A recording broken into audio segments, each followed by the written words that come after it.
Good morning, ladies and gentlemen. May seem a little strange hearing my disembodied voice coming out of the speakers, but as you probably figured out last week, I have not been feeling well, and I'm still not feeling well. And so I wanted to, but I want to keep us moving through this stuff because it is important that we get this unit finished before the end of the quarter, which is coming at us quicker than you might think. So at any rate, today's drill, as you can see on the board, is one that isn't obviously a history drill. This is something that happens in your life. And I'm asking you simply to think about a leader. And it could be, as you can see on the board, they've given a number of examples of who might be in that leadership position. And then I want you to tell me what kind of person you would want that leader to be. And you're going to do that by listing 3 character traits.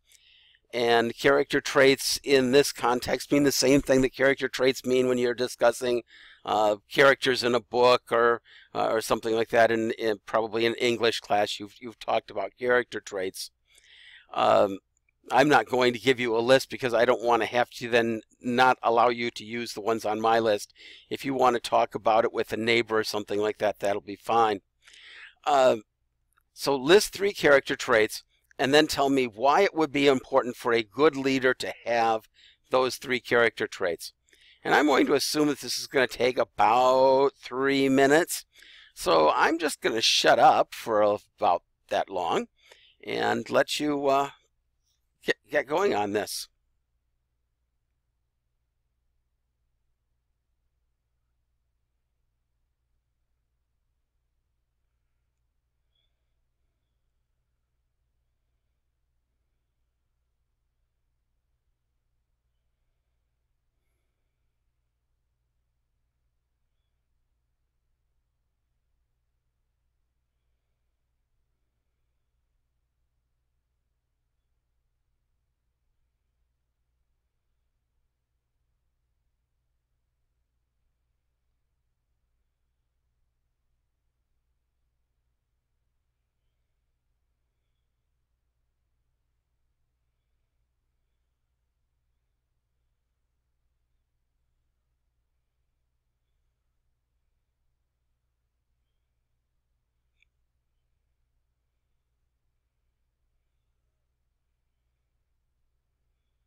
You have about another minute left.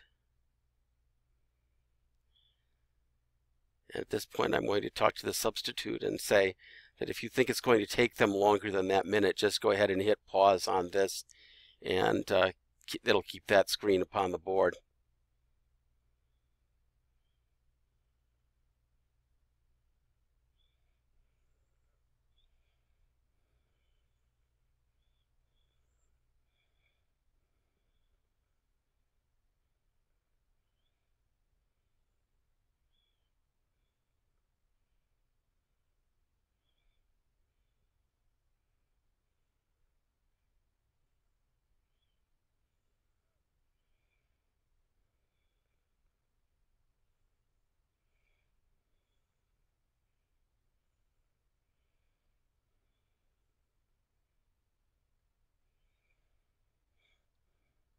Okay, ladies and gentlemen, let's push on. Um, as I was contemplating this lesson, and obviously this is going to be a lesson about a certain group of leaders, in today's case in the country of Russia, uh, but it struck me that there are some things that, a good leader is a good leader is a good leader, no matter what generation they're in. Obviously, the skills that a leader is going to need in one generation or one century might be different from the skills that a leader is going to need in another one. But that essential people thing, they've either got it or they don't. And so what made a person a good leader in the 1800s, the period of time that we're studying about right now, and the things that make a good leader a good leader in the 21st century, are really largely the same thing. And it struck me that you kind of have two different kinds of leaders. And if you could kind of think about this as a box, and I didn't put that box on your paper, so don't worry about taking notes on this. But it struck me that there were four different kinds of leaders. Now, the first one is a word that is a lot more negative than I wanted it to sound, but it's sort of dictatorial. A leader who knows what they want to do and is absolutely determined to do it. They are going to let nothing come between them and their goal. Now, sometimes it can be a little threatening to work for a person like that because they tend to be so focused on the goal that they forget that they're working with real people in the process of getting to that goal. On the other hand, it is sometimes preferable to be working for somebody like that because at least they know what they want done and they can usually express what they want done and how they want you to help them do it. The next kind of leader is much more frustrating. The person who's ineffective. Now, an ineffective leader has a clear sense of what they want to do, but they just have no idea how to do it. So they have all these lofty goals, and they can usually, this is the guy that can talk a good game, but when it comes down to actually putting it into action, doesn't usually happen. The third is what I'm calling the realist. The realist is able to get things done. They know how to do things, but they've never thought deeply about what should be done. In a sense, they have no guiding ideas of morality or justice about what should be done. I guess probably if I was going to put somebody in this column, we saw the film last week about Catherine the Great of Russia, and she was very definitely a realist. I mean, she got lots of stuff done, but her methods were pretty awful, and she was willing to use anybody or anything to get that something done. She didn't walk into the job with some sort of clear set of ideas about what she wanted done. She was kind of making that up as she went, but once she did figure out a goal, she was able to get that done. Now, sometimes that goal didn't deserve to be done, and sometimes her methods of attaining that goal was morally reprehensible. The last one is what I'm calling the spineless leader. Now, oftentimes, it's very seldom does a person like this actually end up becoming a leader, which is probably a good thing, because they have no idea what they want to do, and they've got no real determination to do anything. They're just kind of taking up space. Maybe some managers might get in that situation. People who are especially good at pushing paper and that kind of thing around. Anyhow, so hopefully that'll kind of give you some idea of what we're talking about when we're talking about this thing called leadership as we begin discussing the Russian Empire and the importance of leadership within that Russian Empire. I don't think I need to introduce you to the Russian Empire. You all know where Russia is, what Russia is.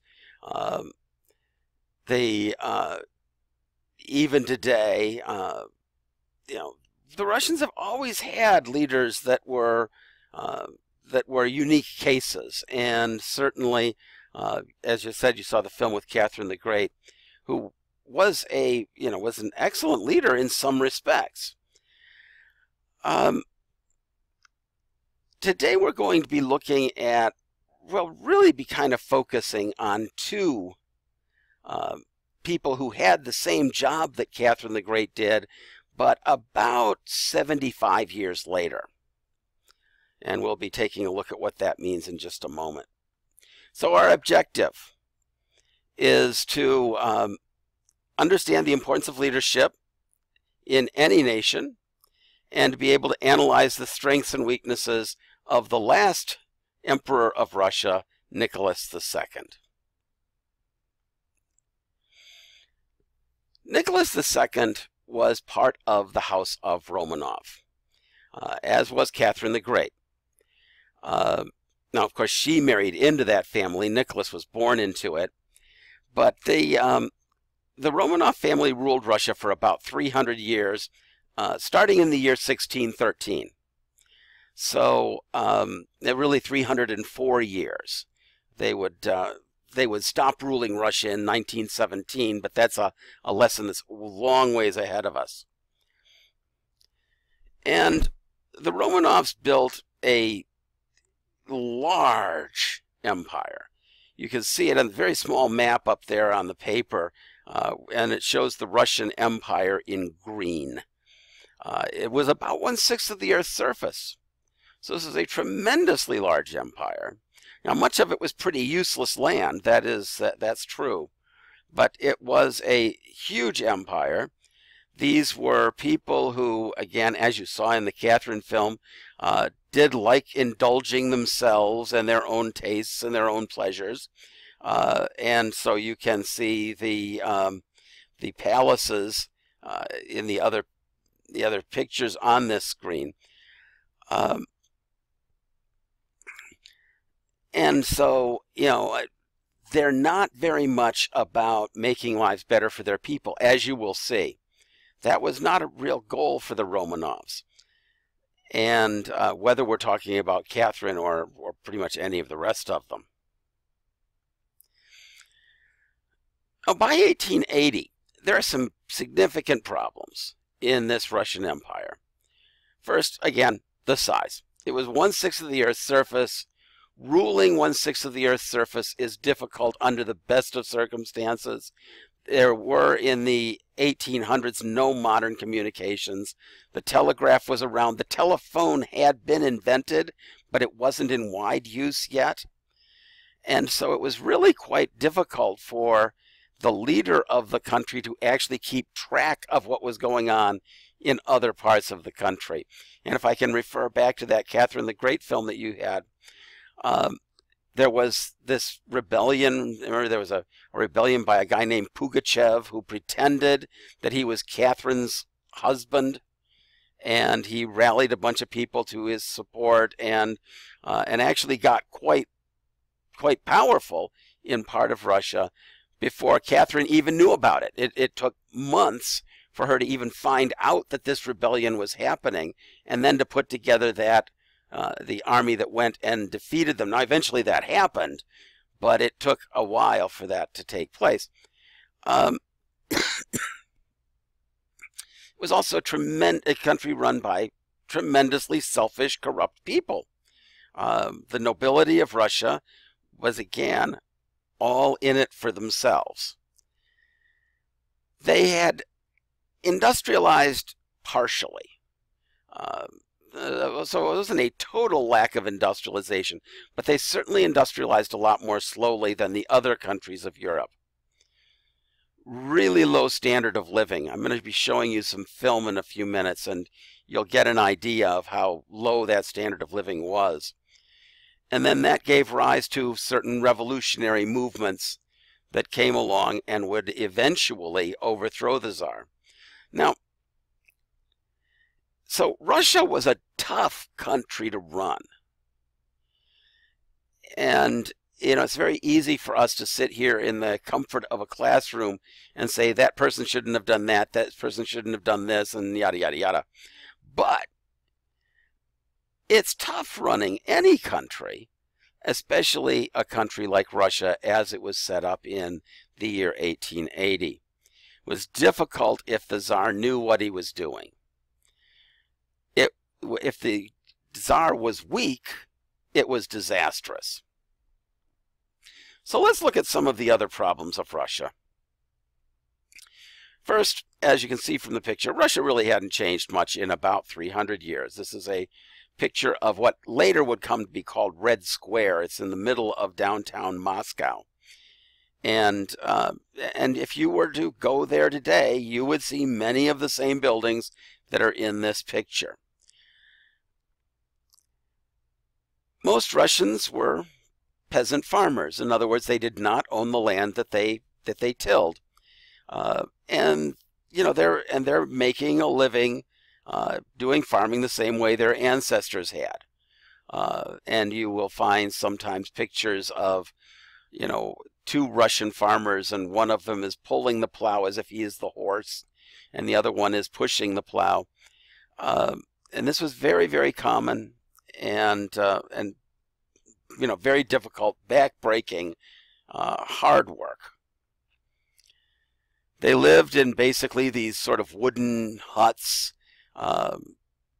largely windowless, smoky, not very pleasant places to live. Their fashions changed almost not at all for, again, about 300 years. And then the thing that makes Russia worst, the joys of the Russian winter. I mean, the Russian winter is just a ridiculously awful thing. As you can see from the picture, they could get feet of snow overnight, and then you'd wake up and see 2 or 3 feet of snow, and then you'd have to dig a path to get to the cow, and then be able to milk the cow, and so on and so on. And it was just an incredibly difficult life. The Industrial Revolution, as I did mention, did come to Russia. It wasn't totally isolated from the rest of the world, but because Russia was so big, it came very slowly. But as happened with other workers in other factories in other parts of Europe and the United States, the people who were actually working in those factories were often worse off than the peasants were. So it was not a pleasant place in which to live by any stretch of the imagination. The living conditions for these workers were poor. Food was scarce. It was a tremendously, tremendously difficult place to be. So at this point, we're going to move on to some book work. And I'm going to ask you to read pages 711 to 713. You're going to start with the heading, Emancipation, the Stirrings of Revolution. So you're really going to be reading about a page and a half, maybe almost 2 pages, and then complete that bookwork section of your paper.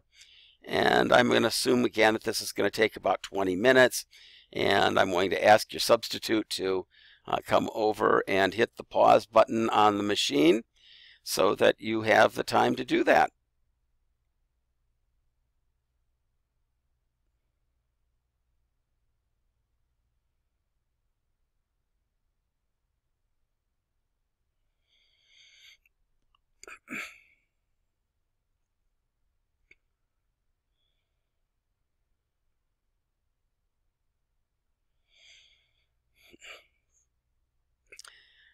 Okay, ladies and gentlemen, now that we've got that little bit of bookwork done, you may have noticed that much of the bookwork was talking about the reign of a Russian Tsar by the name of Alexander III. And Alexander III ruled for, if I recall correctly, 13 years. And then he died in 1894. And his son, his oldest son, Nicholas II, came to the throne. Now, again, anytime you've got a transfer of leadership in a monarchy, it always, always, always creates problems, because the new ruler is seldom as competent as the person that he or she replaced. Monarchy is a job that, frankly, you're not usually taught how to do. It's something that you sort of grow into, and oftentimes there are a number of missteps that new monarchs make during those first couple of years, especially if they were not adequately trained. And unfortunately, that seemed to happen most of the time. There is something about kings. They just don't seem to want to train the people that are going to succeed them very well. I guess maybe part of that is the fact that, what does the person who has the job now have to do before the next guy takes it over? Well, usually die. And most people don't want to contemplate their own death. And so, and that was the case with Nicholas II. He had not been well trained, and he came to the throne in his early 20s, just not at all prepared. And there's some reasons for that in this specific case. And Alexander III, who was Nicholas's father, the fellow that you did most of the reading about, the guy who did Russification and in Russia and so on, he was 49 years old when he died. His death came as a surprise to pretty much everybody. Now, he was sick for a time before he passed away, but that was really for a few months, maybe a year. He had a kidney ailment, and today we can keep people alive with artificial kidneys for a very long time. It's called dialysis, and it can work quite well, but that technology didn't exist yet. And so what usually happened if you had a kidney ailment was that it was a kind of slow poisoning. You lost your strength very gradually. I mean, unless your kidneys just absolutely shut down one day, then you might die very quickly. But usually what happens with kidney disease is that it's kind of a long, slow decline. And Alexander had the disease probably about a year before he died from it. I don't know exactly when he figured out that he was going to die from it, but nonetheless. But until he got sick, he was the picture of health. An incredibly strong man. You're going to see in the film that I'm going to show you, at least one incredible feat of strength. He was big, he was beefy, he was immensely strong, he was very forceful, and he's relatively young. He's 49 years old. That is not, that's not an old man yet. And under normal circumstances, he might have been expected to be czar for another 15 or 20 years. So it seemed that, getting the next czar ready wasn't really a huge priority. It seemed like there was plenty of time for that.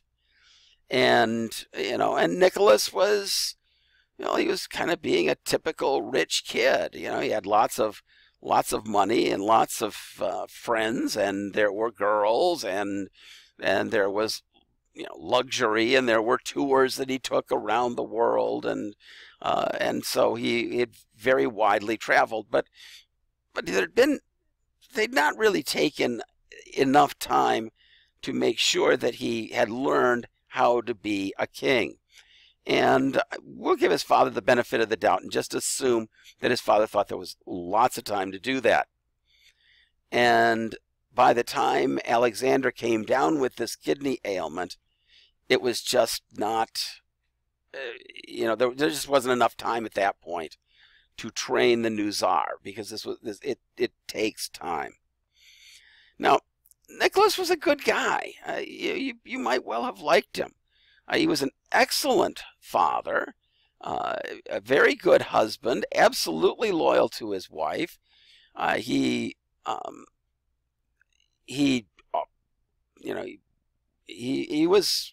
a lot of good character traits. Unfortunately, he did not know how to be a good ruler. So it's kind of that, if you think back to that first set of, the 4 kinds of leaders, and the second one was the ineffective leader. He knew what he wanted to do, just didn't know how to get it done. Well, that would be a real case with Nicholas. So at this point, I want you to see some film, and there is a hot link to the film, and to the substitute. I provided that hot link to you in my instructions. So if you type that into YouTube, the film is called Pre-Revolutionary Russia, and I want you to watch about 19 minutes of it. You'll get to a screen where there's, well, anyway, as I said, just watch the first 19 minutes of it. You'll get through the Russo-Japanese War. And so I'm going to suggest again that you pause the tape and then come back when everybody is done with the book work, and then we will get to the closure.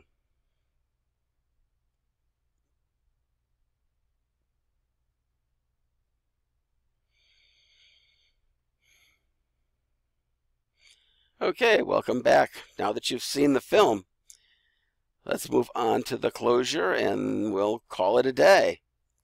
So I'm going to ask you please to write a paragraph, and I didn't leave you as much space on your paper as I would like to have, but what does the evidence show? Was Nicholas a strong ruler or a weak one? Why do you say that he was either strong or weak? And then what kinds of consequences do you think that's going to have for the country that he's ruling? And so take some time, write that out on the bottom of your paper, and then turn the paper in, and we will see you hopefully in the next couple of days once I get over whatever it is that I've got. So thanks a lot, and we'll see you later.